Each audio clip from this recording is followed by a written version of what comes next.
One, two, three, four. Allez, salut à tous et bienvenue sur InfoCatch. Allez, on est parti donc pour mes moments à retenir lors de cet épisode donc de SmackDown, donc du 10 avril 2026. Vous savez, vous commencez à avoir l'habitude. Ici, je fais une sélection des moments qui ont été les plus importants selon moi lors de cette soirée et on en discute. Il faut savoir que cette nuit, comme je vous l'ai dit donc dans ma preview, on a eu les débuts donc de Power Sub du côté de la WWE. Alors oui, c'est vrai, on l'avait déjà vu il y a un peu plus de 3 mois quand il a fait officiellement ses débuts du côté donc du Royal Rumble, mais depuis silence radio, plus de nouvelles pour lui, et là il a débuté à une semaine de WrestleMania, c'est quand même incroyable. Bref, il a affronté Humberto Carlos. Alors même si ça n'a pas été le match du siècle, au moins ça a changé de ses squash matchs, que ce soit victorieux ou défaite pour lui du côté donc de l'AEW comme il avait avant. Comme je vous l'ai dit, Humberto Carlos était quelqu'un qui était beaucoup utilisé à l'époque dans le roster principal, moins aujourd'hui, certainement du côté de la AAA, mais honnêtement, franchement, la AAA, j'en ai rien à faire vu que je ne suis absolument pas. Bon, victoire donc de Power Sub. Ce qui était très intéressant, c'est un peu plus tard donc dans la soirée, quand on va lui demander sa réaction concernant ses débuts, il va se faire interrompre donc par Solo Sikoa qui va lui dire: si tu veux, je te offre l'opportunité donc de rejoindre donc mon clan, la MFT. Donc on verra bien ce qu'il se passera. Il faut rappeler que Power Sub a quand même 35 ans, que 35 ans dans le milieu du catch, c'est extrêmement vieux, et que si la WWE n'a pas d'autres projets pour lui, au lieu de le foutre au placard, le pauvre, foutez-le là dans la MFT donc de Solo Sikoa. On verra en tout cas ce qu'il pourra apporter, mais je pense que ça peut être très intéressant. Ensuite, avant donc de parler du match donc de Jacob Fatu, il faut savoir qu'il va se faire interrompre lui également aussi donc par Solo Sikoa et tous ses membres donc de la MFT, et on va apprendre que apparemment il y a des doutes comme quoi que ça ne serait pas Drew McIntyre qui aurait attaqué Jacob Fatu dans les coulisses il y a quelques mois de cela, je sais plus si vous vous en rappelez. Bref, donc en gros on a Solo Sikoa qui fait un peu planer le doute et qui nous dit que ça pourrait être potentiellement lui, ou en tout cas un de ses membres donc de la MFT. Et là donc dans quelques minutes on a Jacob Fatu qui va faire face à Tama Tonga. Victoire donc de Jacob Fatu face à Tama Tonga, même si c'était très compliqué pour Jacob Fatu. De toute façon il fallait qu'il soit fort, Jacob Fatu, parce qu'on rappelle que dans moins d'une semaine il affronte Drew McIntyre donc dans un match où tout sera permis,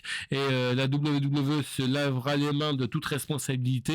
Et d'ailleurs, une fois qu'il a remporté ce match et une fois qu'il va prendre les micros, Jacob Fatu, il n'a pas vu que derrière lui Drew McIntyre était là. Drew McIntyre qui va s'attaquer à Jacob Fatu et qui va lui donner un petit avant-goût de ce qui se passera dans leur match du côté donc de WrestleMania. Ensuite, ce qui était un peu mystérieux, c'est qu'à 2 reprises on verra Aleister Black regarder au loin, que ça soit Cody Rhodes en train donc de parler à Nick Aldis, ou que ce soit encore une fois Pat McAfee parler à Jelly Roll. Pourquoi, comment, j'en ai aucune idée. Est-ce que c'est une idée, est-ce que c'est un plan de la WWE ou de TKO? Je ne sais absolument pas, mais en tout cas faut savoir qu'on a bel et bien eu la présence donc de Aleister Black, et de toute façon on verra bien s'il aura un impact ou non dans les prochaines rivalités, que ce soit de Cody Rhodes, soit de Randy Orton. En tout cas, je rappelle que ces deux là s'affronteront du côté donc de WrestleMania, donc dans une semaine. Et on conclut avec le meilleur match de la soirée du côté donc de SmackDown, tout réuni. Il s'agit de Jade Cargill qui a fait face à Io Sky, mais il faut savoir que du côté de Jade Cargill, elle s'est créée une nouvelle équipe en la personne donc de Bifab et de Mia Yim, qui ne seront absolument pas du tout présents aux abords du ring. Pourquoi? Parce qu'à 2 reprises on va voir Rhea Ripley s'attaquer donc dans un premier temps à Bifab, puis on verra Miaim écroulé donc au pied donc de Jade Cargill, et Jade Cargill, quand elle est en train de parler avec Miaim, elle nous a fait comprendre que c'était Rhea Ripley. En tout cas, Rhea Ripley veut donner l'opportunité et le champ ouvert à Io Sky pour éviter qu'elle soit emmerdée donc dans son match. Et en tout cas, on a aussi vu et entendu Io Sky dire à Rhea Ripley: n'intervient pas. Sinon, le match était excellent, comme je viens de vous le dire, le meilleur match de tout SmackDown réuni cette nuit. Et puis toujours championne, certes, parce que le titre il n'était pas en jeu, mais vainqueuse Jade Cargill. Et dans une semaine, elle affrontera Rhea Ripley. Et ce qui était très intéressant, c'est qu'à la fin du match, on va voir Jade Cargill qui va essayer donc de s'attaquer à Io Sky avec une chaise, mais Rhea Ripley va venir pour s'interposer et ça va se terminer comme cela. Voilà un petit peu donc pour tout ce qui s'est passé dans les grandes lignes du côté donc de SmackDown, en tout cas de ce qui était intéressant de mon point de vue.